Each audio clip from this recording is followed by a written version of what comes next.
अस्सलाम वालेकुम, मैं मोहन इम्तियाज़ और आप देख रहे हैं प्रोग्राम ज़रा सोचें। नाज़रीन, पाकिस्तानी मुआशरे में घरेलू तशद्दुद के वाक़यात में बेइंतहा इज़ाफ़ा होता जा रहा है। अभी रिसेंटली आपने जिस तरह आयशा जान ज़ैद का केस देखा, उसके शोहर ने किस तरह बेदर्दी से उसको मारा। इसके अलावा सानिया ज़हरा का आप केस देखें, अभी पंजाब से ताल्लुक़ रखती है, मुल्तान से ताल्लुक़ रखती हैं। उनके जो वालिद, उनका कहना था कि उनकी जो बेटी थी उसकी हालत इतनी ख़राब थी, जब उसकी डेड बॉडी मिली इतनी उसकी हालत ख़राब थी कि उसका जो जबड़ा था वो टूटा हुआ था, वो हामला थी। इस सिचुएशन में उसके शोहर ने उसको इतना मारा कि उसके जिस्म की हड्डियाँ टूटी हुई थी। देखिए, डोमेस्टिक वायलेंस जो है एक ऐसा मसला है जिस पर हम सबको बात करनी चाहिए, क्योंकि ये आम बात नहीं है। सही है, ये एक बहुत सीरियस इशू है जिस पर हम सबको डिबेट करनी चाहिए।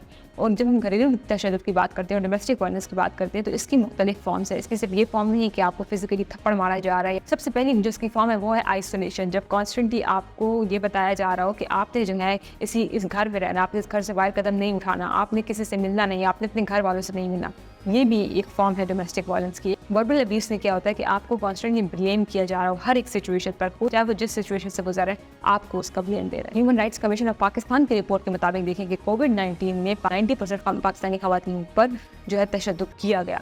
तो आप खुद सोचेंगे कोविड-19 ये वो वाला टाइम था कि जब सब घरों में बैठे हुए थे, तो घरों में बैठ के खूब ज़्यादा पाकिस्तान की बात करी, हमने ख़वातीन पर तशद्दुद किया। औरत फाउंडेशन की रिपोर्ट के मुताबिक 2020 में 11,000 केसेस ऐसे आए जो डोमेस्टिक वायलेंस के थे। उन जो डोमेस्टिक वायलेंस में भी स्पेसिफिकली जो फिजिकल वायलेंस था उसके। आप सिर्फ और सिर्फ इन फैक्टर के अगर उसको देखें कि 90% जो हमारी ख़वातीन हैं पूरे पाकिस्तान की, उन पर वायलेंस किया जा रहा है और वो उसको सफ़र कर रही हैं। और इसी 90% में 50% ऐसी हैं जो क्या कर रही हैं, रिस्पॉन्ड नहीं कर रही, वो सिर्फ सफ़र कर रही हैं। और इसमें 50% ऐसी नहीं है कि जो प्रेगनेंसी की उनकी हालत है वो हामला है और उस सिचुएशन में उन पर वायलेंस किए जा रहे हैं। 0.4 ऐसे केसेस हैं, पर 0.4% केसेस ऐसे हैं जो कि हमें कोर्ट में गए हैं।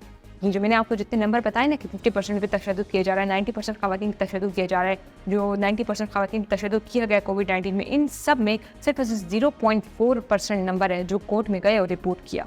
डोमेस्टिक हेल्थ सर्वे के मुताबिक ये पता चला कि 48% जो जिन ख़वातीन ने रिपोर्ट किए थे केसेस, ये वो होती थी जो एजुकेटेड थी। बाकी जितनी परसेंटेज थी वो क्या है, अनएजुकेटेड है। तो आप खुद सोचें कि ये जो मैंने आपको नंबर्स बता रही हूँ ना, ये 90%, ये 11,000 और 20,000, ये वो सारे केसेस हैं जो रिपोर्ट किए गए हैं।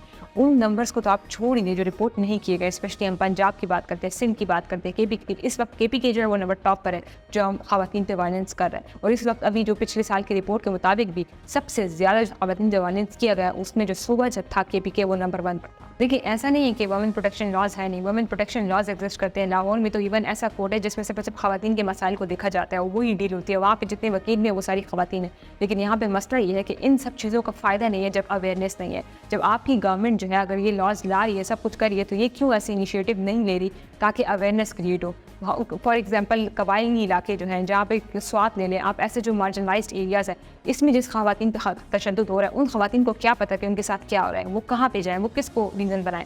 तो हम जब भी ये बात करते हैं ना, प्रोटेस्ट की बात करते हैं या औरत मार्च की बात करते हैं, ये सब कुछ जो होता है ना, ये वुमेन्स डे सेलिब्रेट किया जाता है। हम कहते हैं कि आप जब सड़कों पे निकल रही हैं, आप जब ये बात कर रही हैं, तो आप उन लोगों के लिए कुछ करें जो साइड एरियाज़ पर हैं, जो कबायली इलाकों में रहते हैं, जिन ख़वातीन को पता भी नहीं है कि वुमेन डे क्या होता है और औरत जो हकूक़ होते हैं, ख़वातीन के हकूक़ होते हैं, ये क्या होता है। तो आप उनके लिए कुछ करेंगे। सड़कों पे निकल के इस तरह करने, इससे फ़ायदा नहीं होता। हमारी सोसाइटी का मसला ये है कि जब भी किसी ख़वातीन पर या किसी खातून पर तशद्दुद किया जा रहा होता है तो उनका ये माइंडसेट होता है कि हम उस रिश्ते से निकलते नहीं हैं। क्यों नहीं निकलते? कि हमारे जो बच्चे हैं वो ख़राब हो जाएंगे, उनका फ्यूचर ख़राब हो जाएगा। तो ये आप गलत करती हैं। क्यों?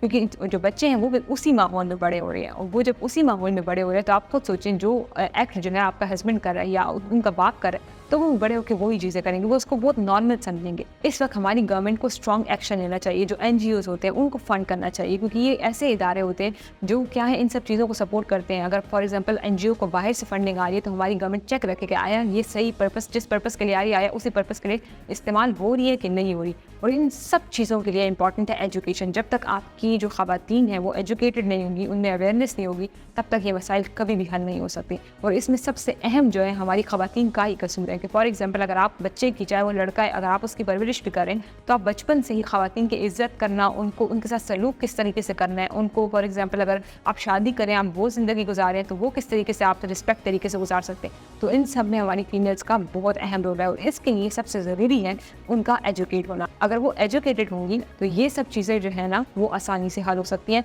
वरना मसाइल के हल नहीं हो सकते।